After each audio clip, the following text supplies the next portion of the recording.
Evening प्यारे बच्चों। आइए आज हम लोग महान मनोवैज्ञानिक जीन पियाजे के बारे में अध्ययन करते हैं। जीन पियाजे का जन्म 9 अगस्त 1896 को स्विट्जरलैंड में हुआ था, इसलिए इन्हें स्विस मनोवैज्ञानिक कहा जाता है। इनकी मृत्यु 16 सितंबर 1980 को हुई थी।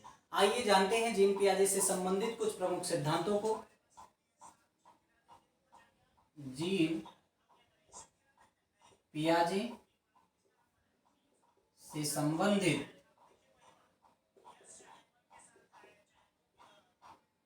प्रमुख सिद्धांत।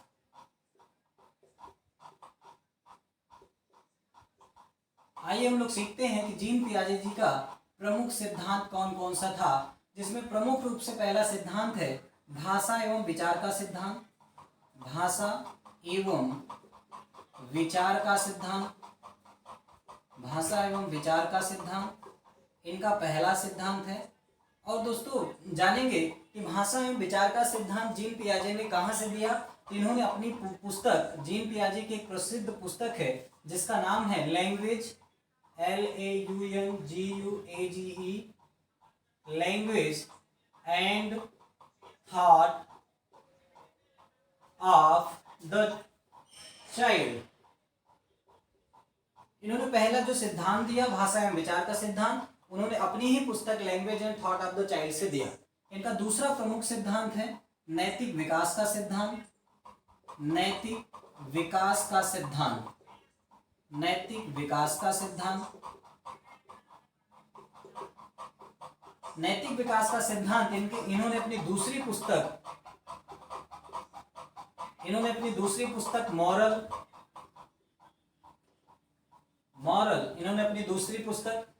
Moral judgement, JUDGE, judgement of the children, CHILDREN।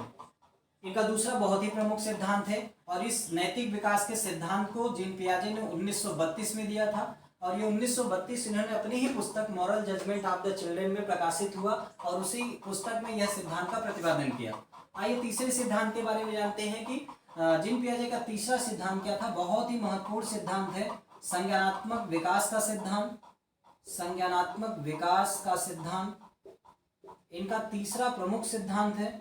और दोस्तों अगर हम लोग जानेंगे संज्ञानात्मक विकास का सिद्धांत में इन्होंने 4 अवस्थाएं बताई हैं, बहुत ही महत्वपूर्ण अवस्थाएं हैं जिनके बारे में हमेशा सवाल बनता रहता है। तो थोड़ा सा देख लेते हैं कि इनकी 4 अवस्थाएं क्या थी। संज्ञानात्मक विकास में जो 4 अवस्थाएं इन्होंने बताया, पहली अवस्था थी संवेदी पेशीय अवस्था।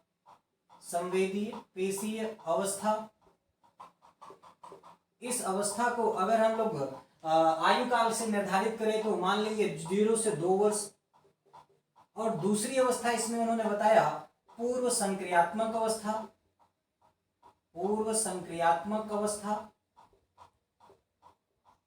इस अवस्था का जो आयु काल निर्धारण हुआ 2 से 7 वर्ष। एंड तीसरी अवस्था का नाम है मूर्त संक्रियात्मक अवस्था। मूर्त संक्रियात्मक अवस्था जिसका आयु में देखेंगे तो 7 से 12 वर्ष तक। एंड चौथी अवस्था का नाम है औपचारिक संक्रिया अवस्था। औपचारिक संक्रिया अवस्था, इस अवस्था का अगर आयु हम लोग देखें तो लगभग 12 से 15 वर्ष तक माना जाता है। तो जीन पियाजे ने जो अपने तीसरा सिद्धांत दिया संज्ञानात्मक विकास का सिद्धांत, इस सिद्धांत में उन्होंने 4 अवस्थाएं बताई। पहली अवस्था संवेदी पेशीय अवस्था 0 से 2 वर्ष की अवस्था है। दूसरी अवस्था पूर्व संक्रियात्मक अवस्था 2 से 7 वर्ष की अवस्था है। तीसरी अवस्था मूर्त संक्रियात्मक अवस्था 7 से 12 वर्ष की अवस्था है।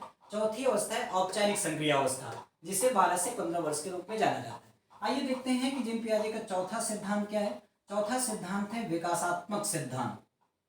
विकासात्मक सिद्धांत, जीन पियाजे का ये सिद्धांत भी बहुत ही महत्वपूर्ण है। क्यों महत्वपूर्ण है? क्योंकि इसी सिद्धांत के कारण जीन पियाजे जी को विकासात्मक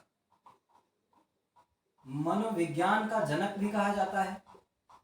विकासात्मक मनोविज्ञान का जनक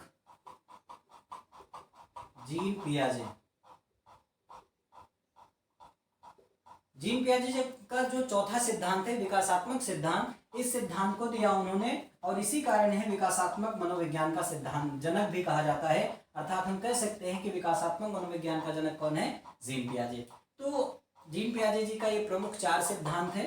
भाषा एवं विचार का सिद्धांत, नैतिक विकास का सिद्धांत, फिर संज्ञानात्मक विकास का सिद्धांत, चौथा है विकासात्मक सिद्धांत। इनसे संबंधित सवाल पूछे जाते हैं कि भाषा एवं विचार का सिद्धांत कौन सी पुस्तक से लिया गया? Language and thought of child. नैतिक विकास का सिद्धांत कौन सी पुस्तक से लिया गया? तो moral judgement of the children. और एक चीज और है कि यह विकास जो नैतिक विकास का सिद्धांत है 1932 में प्रकाशित हुआ। तीसरा है संज्ञानात्मक विकास का सिद्धांत, जिनमें जीन पियाजे ने 4 अवस्थाओं का वर्णन किया है। आपके सामने है 4 अवस्थाएं, उनका वर्ष आयु है। और चौथा इनका सिद्धांत था विकासात्मक सिद्धांत। विकासात्मक सिद्धांत के कारण ही जीन पियाजे को विकासात्मक मनोविज्ञान का जनक कहा जाता है। ये रहे जीन पियाजे से संबंधित 4 बहुत ही महत्वपूर्ण सिद्धांत। आइए नेक्स्ट देखते हैं कि जीन पियाजे का प्रमुख संप्रत्यय क्या था। थोड़ा सा रख कर लेते हैं, इतने में हम समझ लेंगे कि जीन पियाजे जी का प्रमुख संप्रत्यय क्या है। जीन पियाजे जी का प्रमुख संप्रत्यय के बारे में थोड़ा सा जानने की कोशिश करते हैं। थोड़ा सा देखते हैं कि जीन पियाजे जी का प्रमुख संप्रत्यय क्या था। जीन पियाजे का प्रमुख संप्रत्यय, आइए देखते हैं कि जीन पियाजे जी ने प्रमुख कौन कौन से संप्रत्ययों का दिया। जैसे पहले के रूप में अगर हम लोग देखें तो इनका पहला संप्रत्यय है अनुकूलन, जिसे एडाप्टेशन कहते हैं। एडाप्टेशन, इस एडाप्टेशन में जीन पियाजे ने 2 भागों में बांट दिया। पहला था आत्मसातीकरण, दूसरा इन्होंने कहा कि इसमें समायोजन भी शामिल होगा। समायोजन, जिसे एसिमिलेशन कहा गया, एसिमिलेशन, एंड समायोजन को अकोमोडेशन। जीन पियाजे के अनुकूलन में 2 चीजें शामिल है, आत्मसातीकरण और समायोजन। एंड दूसरा इन्होंने संप्रत्यय बताया साम्य धारणा का। इसका बच्चों साम्य धारणा, साम्य धारणा को इक्विलिब्रेशन कहते हैं, इक्विलिब्रेशन। एंड तीसरा इनका शामिल रहा संप्रत्यय संरक्षण का। संरक्षण को कंजर्वेशन कहते हैं, कंजर्वेशन कहते हैं।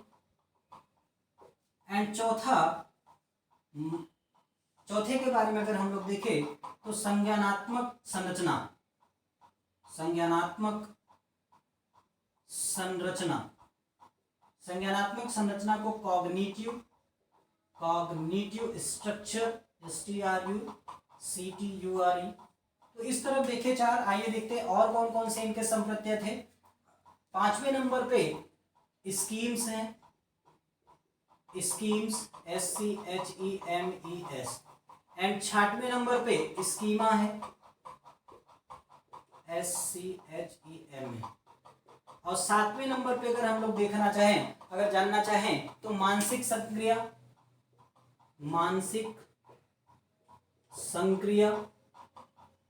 संक्रिया को मेंटल ऑपरेशन भी कहते हैं, मेंटल ऑपरेशन। एंड 8वें नंबर पे देखना चाहें तो हम लोग देख सकते हैं विकेंद्रण मतलब डिसेंट्रिंग।